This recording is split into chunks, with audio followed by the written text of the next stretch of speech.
Happy Wednesday out there, Vol Nation. This is Frank, House of Orange Sports Channel. Let's talk some Tennessee baseball today. Portal season still wide open right now. We've not really heard anything in a couple of days as far as additions go, but there's still some, thoughts out there about guys who have visited. Had another portal entry yesterday that I really just caught wind of a few minutes ago when I was digging around for some stuff. And then there's some major league draft buzz out here as there's a major league draft combine going on right now out in Arizona. Lots of current and potentially future Tennessee players were invited and are in attendance on that. So let's start with the transfer buzz of, the incoming guys. All right, make sure you hit the like, the share. If you have not already, hit that subscribe button as well. What we're looking at here right now as far as incoming guys, Tennessee has 5 guys right now coming in. All of them are pitchers. Clay Edmondson, Mason Estrada. Actually, there's 4. 4 pitchers, 1 fielder. Clay Edmondson, Mason Estrada. Both of those draft risks. Bo Rudy, who's right now playing in the Cape Cod League for Yarmouth, it looks like.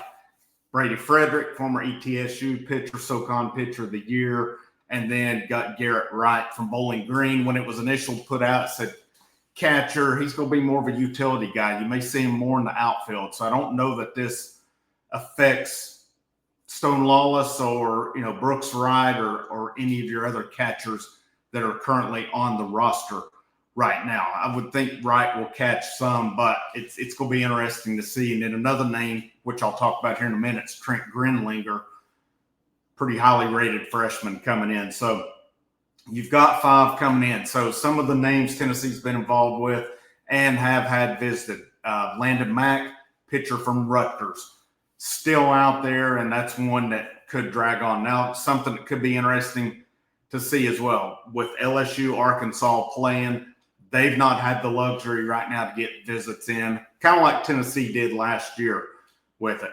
Will some of these guys wait to visit LSU?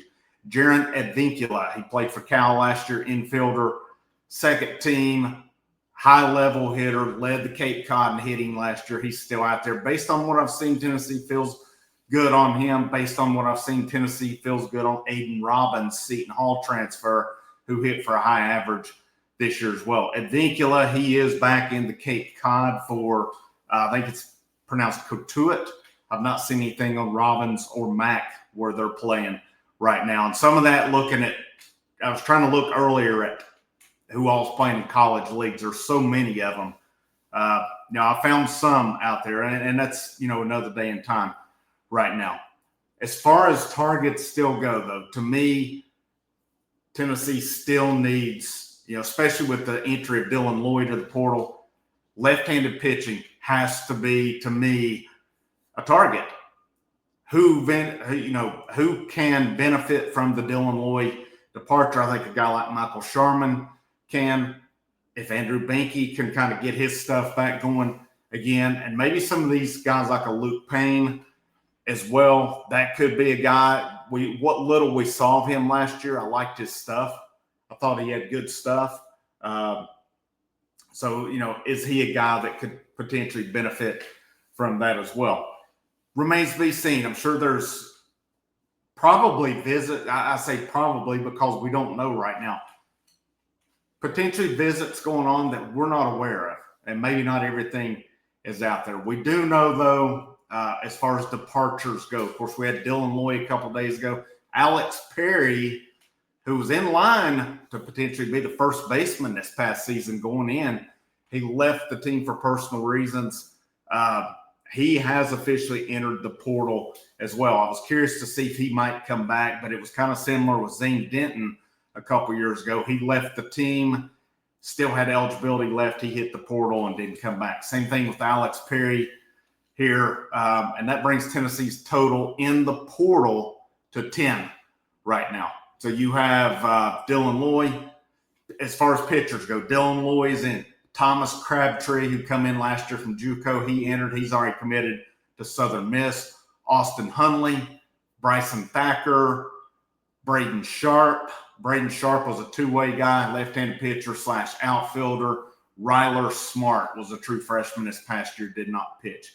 Got 4 position guys who are in as well. Colby Backus, now Alex Perry, Robinson Martin, Jack Jones. That are your 10 that's in right now. And of course, the biggest loss is definitely Dylan Loy. He's a guy last 2 seasons who has done a lot for that bullpen. He had good moments his freshman year, more this past season. And based on everything I read, and it's exactly as I speculated when I did the video, this one's about him wanting to start.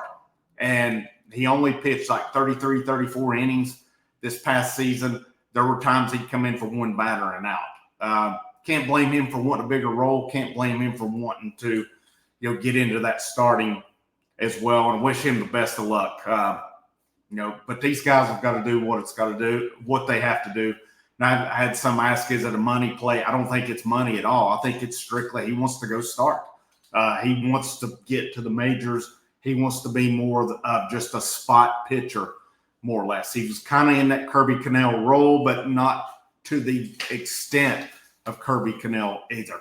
So Loy, easily the biggest departure right now. And not to say that the other 9 guys can't grow into being, vital members. I would probably rank Crabtree second. I thought he did some good stuff at times, but he wasn't used the end of the season. These guys want to go play. The rest of them, you saw them either none too sparingly. So, again, all these guys wish them luck, and they got to do what they got to do. But Tennessee's got to trim that roster to 34 at some point anyway. And, there's going to be tough decisions made with it. Last thing I want to talk about was the draft buzz. And this is going to be the biggest shaper of Tennessee's roster for next season. As I still venture to say, you're going to lose pretty much all of your vital pitchers from last year with outside of the freshmen who will return. You're going to lose pretty much your entire hitting lineup. I mean, if you go back to what the lineup was at the end of the year, the only 2 I don't think you lose is Manny Marin and Levi Clark. So MLB draft combine this week. I've seen it a couple of different places. The article I found with it in more detail, Ben McKee, 247.com. So here's the guys on Tennessee's current roster who were invited to the combine. Now, here's something to keep in mind as well. The draft is July 13th and 14th during All-Star Week, and it's 20 rounds. Used to, it went like 50 rounds or so. Now it's down to 20. That happened back around COVID. If a guy has eligibility left, there's a really good possibility they're going to be gone if they get drafted. They have that leverage right now in their bonuses. If a guy stays and is out of eligibility, they have no leverage in their bonuses. A guy like Hunter Inslee, when he gets drafted, he's going to have no leverage in his bonus this year. He would have had it last year. Now, he might have made more in NIL than he could bonuses, but I don't see anybody on the current Tennessee roster on the fringe guys that would come back and probably make more NIL. That's just my opinion on that. They didn't, I don't know. It's just kind of different to me on it without saying too much more. But here's who was off the current roster. Curley, Liam Doyle, Andrew Fisher, Tanner Franklin, Gavin Keelan, Marcus Phillips, A.J. Russell, Nate Snead. Looking at some mock drafts, I've seen Curley, Doyle, Fisher, Keelan, Phillips, Russell, all picked in the first couple rounds on it. Will that be the case when it's all said and done? Maybe not. But most of those guys were actually before the second round. Snead is still top 100 guy. Tanner Franklin's top 100 as well. On top of that, I fully expect Cannon Peebles, Dalton Bargo, Reese Chapman to get their opportunity as well. I would be shocked if those guys are not drafted, to be honest with you. And we can sit here and say they're inconsistent, but the bottom line, they did do good things in SEC play. You look at their numbers this year, and they were pretty decent. Not the ending some of them wanted, but still, they were in the lineup for a reason. They did have production along the way. Here's where we could get affected more. Those guys I've mentioned already, expected to go. Now you're looking at incoming signees. Cameron Appenzeller, Matt Barr, number 1 JUCO player in the country, Billy Carlson, Nathan Eisfelder, IMG Academy, he's formerly from Jonesboro. I saw today where in one of the games he actually hit a bomb, 407. Mason Estrada, transfer pitcher. Trent Grinlinger, I mentioned earlier. Steele Hall, shortstop out of Alabama. Evan Hankins, first baseman out of Bristol, Virginia. Ethan Moore, shortstop out of River Forest, Illinois. That is 9 guys right there just on the combine list. Clay Edmondson is not on there. I fully expect he'll get drafted. These guys getting invited, will they all get drafted? Maybe not. Depends on numbers and stuff. I look back at last year, though. Tennessee lost 4 guys to the portal, to the draft last year. Will we get that lucky this year? I mean, you look back at the commits, according to Perfect Game. Ty Southstein was the 3rd-rated player in the class. Trey Snyder was the 6th-rated player in the class. And then you get on down toward the bottom. Actually, the last-rated player, Ethan Wagner, said he was an outfielder out of Jefferson City. He was drafted by Houston. He signed. And then, of course, Lucas Ramirez, son of Manny Ramirez, he was drafted by the Angels. He signed as well.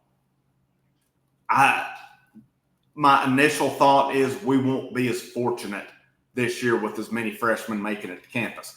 With that said, I still think we'll be happy with who makes it to campus.